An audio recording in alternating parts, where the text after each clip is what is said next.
명절 잘들 보내고 계신가요? 저는 이제서야 내려가는 길입니다. 명절에도 뭐 8명 이상 모이지 말라고 하는 바람에 저희가 사형제입니다. 사형제라서 시간을 배분해서 언제 오고 언제 가고 막 그러는 막 분배하는 바람에 이번엔 저는 이제 오후에 도착 예정으로 지금 한장 고속도로 가는 중이 있는데요. 다들 뭐 이번 추석은 정말 명절 같지 않은 최악의 명절이 되지 않을까 싶기도 하고, 정말 뭐 여러 사정으로 내려가지 못하는 분들은 상당히 많고, 참 하루빨리 이런 고통스러운 명절이 아니라 정말 즐거운 명절이 다시 회복되기를 소망하면서 오늘은 좀 다른 얘기를 해볼 텐데요. 이제는 명절에 믿는 분들과 믿지 않는 분들의 그런 제사 문제 갈등은 이제는 많이 없어지지 않았나 싶기도 합니다. 그리스도인들, 기독교인들은 누구나 교단과 교파를 초월해서 누구나 지키고 있는 그런 10계명이 있잖아요. 그 중에서 가장 제 1계명이 너는 나 외에 다른 신을 섬기지 말라. 2계명이 너를 위하여 우상을 만들지 말고 섬기지 말라. 그러니까 이 10계명 중에 무려 2계명이나 이 우상과 관련한 계명인 것을 볼 수 있는데요. 이 계명을 이렇게 모세경은 돌판에다까지 새겨주셨고, 지금 수많은 언어로 번역이 되면서 이것을 다 지키고, 유대인들도 마찬가지고 우리 기독교인들도 마찬가지고 심지어 가톨릭교인들 마찬가지고 이 모든 기독교, 유대교 모든 사람들이 공통으로 지키고 있는 이 10계명, 그 중에서도 첫 번째, 두 번째 이 하나님과 우상에 관한 계명이 무려 2계명에 걸쳐 나왔다는 것은 이게 그만큼 중요하다는 거죠. 중요하다. 창세기 보면은 하나님이 모든 동물들을 말씀으로 창조하셨는데 오직 사람만 하나님의 형상으로 만드셨다고 나와 있습니다. 하나님 형상은 인간처럼 눈, 코, 귀를 만들었다는 게 아니라 하나님의 인격과 성품대로 사람을 만드셨기 때문에 오직 인간만이 생각할 수 있고 판단할 수 있는 그 지적 능력을 가진 존재라는 거죠. 얼마나 하나님께서 사람을 존귀하게 여기셨냐면은 사람을 지으신 후로 보시기에 심히 좋았더라고 감탄을 하신 거 아니겠습니까? 그만큼 인간에 대한 하나님의 기대는 그만큼 컸다는 거죠. 근데요, 그럼에도 불구하고 인간의 재능이 엄청나게 뛰어났습니다. 왜냐하면 아담에게 하나님께서 모든 이 세상을 다스릴 권세를 주셨습니다. 첫 번째로 아담은 모든 동물들의 이름을 지었어요. 그만큼 아담의 지혜가 뛰어났는데요. 단적인 예로 요즘 보통 천재다 라고 말하는 분들의 기준이 보통 과학자들이 밝혀진 바에 의하면 인간의 뇌 용량의 한 4%만 써도 천재소리를 듣습니다. 천재소리를 들어요? 그러면 4%만 써도 천재소리를 듣는데 그럼 하나님이 나머지 96%의 뇌는 그냥 필요 없게 만들었을까요? 아닌 거죠. 분명히 처음에는 거의 100% 가까운 뇌의 용량을 쓸 수 있을 만큼 인간을 뛰어나고 지혜롭게 만드셨는데 시간이 지나면서 어떤 이유로 인해서 계속 이 인간의 지능이 낮아졌다고 볼 수밖에 없어요. 그러니까 최초로 만드신 그 아담의 경우에 얼마나 지혜로웠겠습니까? 아마 지금의 인간의 기준으로는 상상을 초월했을 정도로 지혜로웠을 거예요. 근데 이 지혜롭고 똑똑하고 이 모든 것은 재능을 주셨는데 그럼에도 불구하고 하나님께서는 이 인간에게, 정말 뛰어난 존재 인간에게도 너는 피조물이야 라는 한계를 분명하게 그으셨어요. 그것이 바로 우리가 알고 있는 선악과라는 거예요. 선악과 단순히 그것이 열매, 맛이 있고 없고 떠나서 선악과라는 것은 하나의 기준이라는 거예요. 인간이 아무리 지혜롭고 똑똑하고 뛰어나다 할지라도 너는 그저 피조물에 불과하다. 너는 피조물이고 너를 지은 존재가 바로 나다 하는 것 분명히 그것을 한계를 지을 그 기준이 바로 선악과라는 거예요. 그러니까 인간이 선악과를 따먹는다는 것은 인간이 피조물이라는 그 한계의 영역을 넘어서는 그런 거죠. 그렇기 때문에 그것은 하나님께서는 인간을 보시기에 힘이 좋았다라고 할 정도로 사랑하고 존중했지만 그 선을 넘는 것까지는 허용하지 않았다는 거예요. 그래서 하나님께서는 그 선악과를 만드셔서 결국에는 인간이 그 분단의 선을 넘었기 때문에 인간에게는 그런 돌이킬 수 없는 그 형벌이 주어지게 된 것이 바로 죽음이라는 겁니다. 죽음. 이 죽음이라는 것은 모든 인간은 원래는 아마 죽지 않는 존재에 있을 수도 있어요. 근데 아담이 인간이 그 한계를 넘어섬으로 말미암아 그것을 이제 다시 너는 흙이니 흙으로 돌아가라 하는 것처럼 인간의 생명이 유한의 생명이 된 거죠. 더 나아가서 이제 창세기를 쭉 보면은 이런 말이 나와요. 아담의 자손이 많이 번창하게 되면서 그들이 점점 타락을 합니다. 이 죄라는 것은요, 한번 씨앗처럼 뿌려지면 그것이 자라서 열매 맺는다는 거죠. 그러니까 죄라는 것은 이게 점진성과 확장성이 있어요. 그러니까 아담은 선악과를 따먹는 범죄를 저질렀어요. 근데 그 아들 가인은 자기 동생을 죽였어요. 살인죄를 저질렀죠. 그의 칠대에서는 누구죠? 에돔 그 사람은 자기 사람들을 자기를 비웃었다고 놀렸다고 창으로 찔러 죽이는 그런 죄를 저질렀고 5장에 보니까 어떻게 나왔냐면은 사람의 생각하는 것이 그 어리석은 악함이라 하는 거예요. 그러니까 겉으로 행하는 행위의 죄뿐 아니라 그 내면의 죄까지 점점 그 확장해서 하나님이 도저히 두고 볼 수 없을 만큼 인간이 타락을 했기 때문에 결국 이 대홍수로 전 인류를 다 심판할 수밖에 없었다는 거죠. 근데 그 노아 홍수 이후에 인간이 죄를 안 지었냐? 그건 아니죠. 노아는 홍수 이후 350년을 살았는데요. 노아가 이제 살아있을 동안에 어떤 사건이 일어났습니까? 바로 바벨탑 사건이에요. 바벨탑은 뭐예요? 인간이 자신의 한계를 초월해서 자신의 창조자인 하나님께 도전하고자 대적하고자 하는 교만함이 벌인 그런 결과물이자 하나님께서 그것을 통해서 인간의 언어를 혼잡하게 하심으로 또다시 심판을 하신 겁니다. 그런데 그 전에 노아의 아들 세 아들 있죠. 함과 셈과 야벳, 또 함의 아들 가나안 이렇게 있는데 그 함과 가나안이 노아가 포도주에 취해서 벌거벗고 자고 있는 그 치부를 발견하고 그것을 자기 두 형제들에게 보합니다. 근데 술에서 깨어난 그 노아가 신기하게도 이 함을 저주한 게 아니라 함의 아들 가나안을 저주합니다. 가나안은 저주를 받아 그 형제들의 종들의 종이 되게 원하노라라는 이 저주를 하는 것 보고 그 말씀상에서는 이게 도저히 이해가 안 되는 거예요. 왜 그 노아의 치부를 본 것은 함인데 왜 그 아들 가나안의 저주를 받을 것인가? 그럼 우리는 알 수 없기 때문에 유추를 해볼 수밖에 없는 거죠.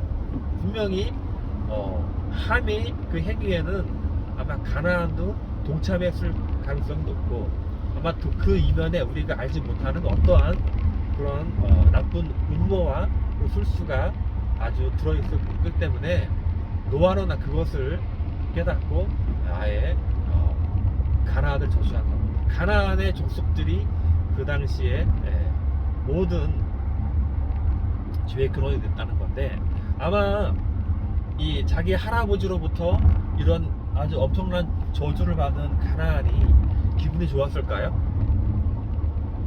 그렇지 않을 겁니다. 아마 살아가면서 자신에게 저주를 내렸던 그 할아버지 노아의 저주가 나는 저 저주대로 살지 않을 거야. 내가 내 형제들의 종들의 종이 돼. 아니 종도 서러운데 그 종들의 종이 된다? 이것보다 더 큰 저주는 없죠. 아마 가나안이 이 노아의 저주에 앙심을 품었을지 모릅니다. 그래서 그 가나안의 후손들이 그래서 자기를 저주한 그 노아가 섬기는 그 신을 좋아했을까요? 하나님을? 아니었을까요? 그래서 그 자기는 할아버지 노아의 저주대로 살지 않겠다. 오히려 내가 형제들을 이겨먹겠다라는 그런 복수심이 불탈 수도 있어요. 그래서 그 당시 벌써 아브라함 시대에 이미 그 당시에 이미 부족국가 형태 많이 드러났는데 이미 그 당시에 수많은 신들이 즉 우상들이 많이 번창했던 걸 볼 수 있습니다. 사람들이 신을 만들어내요. 하나님은 보이지 않으니까 우리가 어찌 불안해 살겠느냐. 우리 눈에 보이는 신을 만들자. 그래서 각종 산 위에 있는 새의 모양이라든지 여러 가지 동물의 모양이든지 심지어 사람의 모양이든지 수많은 종류의 신들을 만들어내고 이것을 많은 그 형제들에게 파는 거죠. 그냥 파는 것이 아니라 이것이 권력의 상징이 되어버립니다. 어떤 부족을 다스리는 그런 권력자에게 이 우상을 줌으로써 그것을 다스리는 권세의 상징으로 여기게 되니까 그 당시에 많이 퍼져 있었던 수많은 부족 국가들이 너도나도 이 신들을 구입하게 됩니다. 이런 식으로 아마 가나안의 후예들이 이런 각종 우상들을 만들어내는 원흉이 되었기 때문에 아마 아브라함 시대에 하나님께서 아브라함을 부르실 때 그 가나안을 후손에게 주겠다고 한 그 이유는 아마 때가 되어서 하나님의 때가 되어서 이 하나님의 백성들을 타락하게 만든 원흉인 가나안 족속들을 진멸하고자 함이 아니었을까 생각이 듭니다. 아무튼 쭉 내려와서 이 수많은 우상들 신전들이 이미 그 당시에 많이 퍼져 있었어요. 이런 것들 속에서 하나님께서 아브라함을 택했고 또 아브라함의 아들 이삭과 야곱을 통해서 그 자손들이 갈수록 계속해서 하나님은 그 특별 계시를 통해서 그 자손들에게 나 여호와 하나님만 섬기라는 것을 강조하고 드디어 이제 그 모세 시대에 아예 것을 변할 수 없는 아주 그 법률 그 돌판에 딱 판박에 새겨놓은 거 아닙니까? 근데 참 우리가 성경을 봐서 알다시피 이 이스라엘 자손들은요 이 애굽에서부터 수많은 기적들을 통해서 하나님의 놀라우신 능력을 체험했음에도 불구하고 출애굽하는 과정에서부터 하나님을 배반합니다. 우리 잘 알다시피 애굽 군대가 따라오니까 뭐라고 했습니까? 우리 애굽에 매장지가 없어서 우리들을 이 홍해에 빠뜨려 죽이려고 합니다. 홍해를 건넙니다. 또 물이 없으니까 우리를 여기서 목말라 죽게 만드느냐 이러는 거예요. 또 뭐예요? 배고프니까 애굽에는 먹을 것이 많았다. 그 매출에 만달을 주었어요. 더 나가서 모세가 맞선본 산에 올라가니까 40일 동안 안 내려오니까 뭐래요? 불안한 거예요. 새 신을 만들자. 그래서 금송아지 만든 거 아닙니까? 그러니까 이 출애굽할 때부터 이 모세가 하나님 그러면 네 백성이 타락하였다. 그러니까 하나님 그러면 나대로 하게 하라. 내가 이 민족을 다 쓸어버리고 내가 너로 또 새로운 민족을 이렇게 하겠다. 이럴 정도로 하나님의 택한 백성들까지도 타락하는 것이 인간의 본능인 거예요. 그냥 타락이 아니라 꼭 눈에 보이지 않지만 전능하신 하나님을 대체할 그 무언가를 만들려고 해요. 인간의 본능이에요. 그것이 우상인 거예요. 오늘날에도 마찬가지입니다. 우리는 이미 이 계명들을 알잖아요. 우상이 단순히 눈에 보이는 것뿐만 아니라 눈에 보이지 않는 것이라는 걸 알아요. 심지어 오늘날에는 명예라든지 권력이라든지 그런 물질이라든지 하나님보다 더 사랑하는 것들이 다 우상이라는 걸 알아요. 우리 믿는 자들은 더 잘 압니다. 그런데 너무나 놀랍게도 우리의 일상생활에서 우리가 주님을 믿는다 하면서도 따르는다 하면서도 이러한 우상들을 여전히 놓지 못하고 있는 우리들을 발견하는 거 아니겠습니까? 때로는 시대마다 있었어요. 때로는 뛰어난 기독교 지도자를 너무 따르다 보면은 그 지도자가 우상이 되는 거예요. 우리가 잘 알죠? 모세는 정말 이스라엘 백성의 불세출의 지도자였어요. 근데 모세는요, 죽을 때 백이 있어야 죽었지만 그게 기력에 쇠해서 죽은 것이 아닙니다. 그게 사명이 다해서 죽은 거예요. 근데 모세는요, 죽을 때 아무도 그 모세의 무덤을 몰라요. 아마 모세를 생각했을 때, 내가 만약에 모세의 무덤이 있었더라면 아마 이스라엘 백성들은 그 모세의 무덤을 아마 우상시했을 겁니다. 그 정도로 그것을 예견했기에 모세는 자기의 무덤조차도 알리지 않고 혼자 죽었고, 특히 그런 사사시대 봅니다. 기드온 보세요. 기드온 이스라엘을 구원했습니다. 미디안에서부터. 근데 기드온은 정말 훌륭했는데 딱 하나, 미디안을 칠 때 탈취하는 그 금부치들 다 거둬가지고 에봇 하나를 만들어. 뭐 이스라엘이 너무 기뻐가지고 기드온 묻으러 당신과 같이 우리를 다 들어달라고 하니까 그건 아니다. 대신 금을 달라.